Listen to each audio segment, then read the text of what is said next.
დაფინანსება.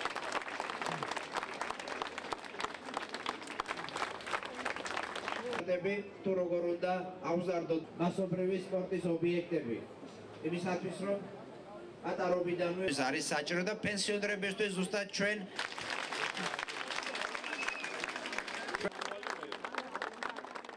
ადგილობრივი ხელისუფლება, ცენტრალური ხელისუფლება, პარლამენტი, პრეზიდენტი უნდა წავიდეს ერთ მიმართულებით, რომ საქმე გაკეთდეს. ხელის შემშლელი პირობები, რაც არსებობდა, დღეს უნდა ჩამოვიცილოთ. ამიტომ ძალიან გთხოვთ ყველას, დაუჭიროთ ხარი დავით ნარმანიას, დაუჭიროთ ხარი ჩვენი რაიონის მაჟორიტარ დეპუტატს ბექანათვლიშვილს და ვიაროთ ნორმალური გზით. 12 ბაღის მშენებლობის დაფინანსება იქნა გათვალისწინებული, მაგრამ შესაბამისი ინფრასტრუქტურის მხარდაჭერას პროგრამები და ის ადამიანები, რომლებსაც არ ბაზარზე მოთხოვნა. ამას მუნიციპალური პროგრამები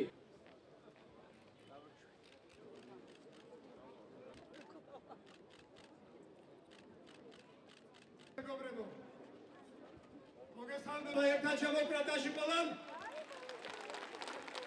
მოვაგებლებო, ძალიან დიდი მადლობა იმ აქტიური მხარდაჭერისთვის. ხდება შეუძლებელი.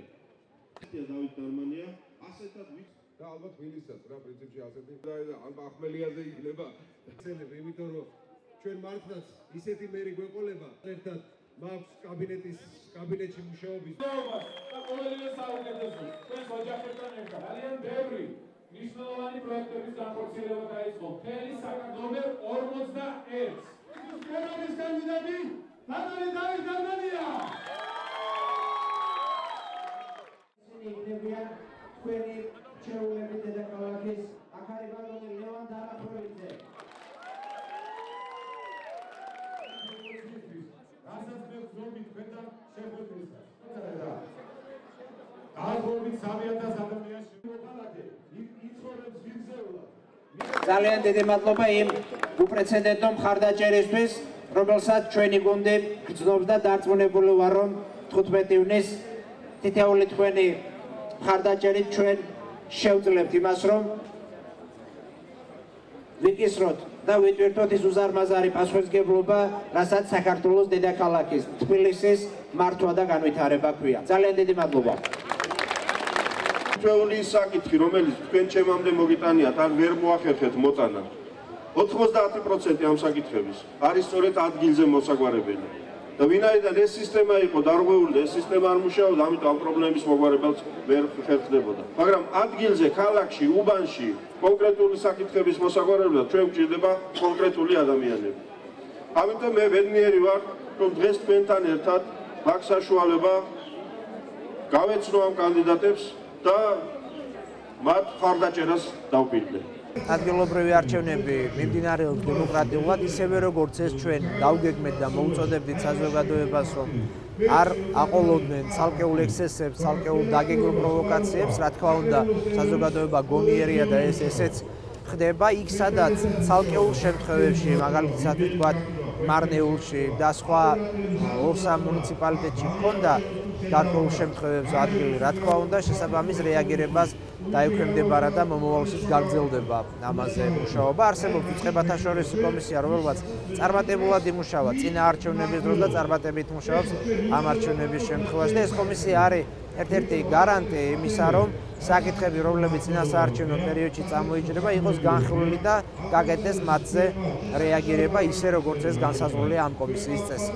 სიხარულოა, რომ ჩვენ ხედავთ უამრავ ჩვენს თანამოქალაქეს, რომლებიც ძალიან ენთუზიაზმით და ემოციებით სავსენი ხდებიან არჩევნების დღეს. ეს განსაკუთრებით სასიამოვნოა ჩემთვის, როგორც ამ შემთხვევაში მართველი პოლიტიკური ძალის წარმომადგენლისთვის, ეს ნიშნავს იმას, რომ ჩვენ ამ წელიწადნახევრის განმავლობაში უკვე დაგვიდასტურებია, რომ ჩვენი ნდობა შესაძლებელია. მე დარწმუნებული ვარ, რომ არჩევნების დღე ჩაივლის მშვიდ გარემოში. ყველა მოქალაქეს ექნება თავისი არჩევანის თავისუფლად გამოხატვის და დაფიქსირების საშუალება. მე დარწმუნებული ვარ, რომ საარჩევნო ადმინისტრაცია იქნება მოწოდების სიმაღლეზე დარწმუნებული ვარ სამართალდამცავი ორგანოები იქნებიან მოწოდების სიმაღლეზე და რაც ყველაზე მნიშვნელოვანია სადამკვირვებლო ორგანიზაციები და თქვენ მედია იქნებით მოწოდების სიმაღლეზე რომ ის რაც ხდება რეალური სურათი ვაჩვენოთ საზოგადოებას. მე დარწმუნებული ვარ რომ ეს არჩევნები იქნება მორიგი წინ გადადგმული ნაბიჯი. ადგილობრივი არჩევნები რთული არჩევნებია. ეს არ არის საპრეზიდენტო არჩევნები, რომელიც პრაქტიკულად ორბოლუსიანი იყო და პირველად ჩვენი ხელისუფლების ნებით 12 მერი იქნება არჩეული. და ჩვენი ნება იყო ისიც რომ გადაგვეცა ცენტრალური ხელისუფლება დიდი ნაწილი ადგილობრივი მართლობითი ორგანოებისთვის. სწორედ ეს პროცესი რა თქმა უნდა მარტივად ვერ წავიდოდა, მაგრამ მე მთლიანობაში როგორც ერთი მოქალაქე კმაყოფილი ვარ, რა თქმა უნდა იმ საარჩევნო გარემოთი, მედია არის თავისუფალი, ხელმისაწვდომი რესურსები, ხელმისაწვდომია პოლიტიკური ძალებისთვის დემოკრატიის განვითარების კუთხით. ჩვენი ქვეყანა მოწინავეა და ამას აფასებს ევროპაც, ნატოც და ყველა. რა პრობლემები დღეს არის, რომ კომუნიკაცია არის დაუშვათ დღევანდელ საკრებულოსა და მერიას შორის აბსოლუტურად ნოლი, ხო? ის პრობლემა აღარ იქნება. გამგებელი უნდა იყოს პროფესიონალი, უნდა იყოს შრომელი და ასევე მუნიციპალიტეტის ხელმძღვანელები, რაც არის ვაგისდა. ეს უკვე თავისთავად მოხდება ისე, რომ პატიოსნად შეასრულებენ თავიანთ მოვალეობას და ის საქმე გაკეთდება, რაც ჭირდება ხალხს.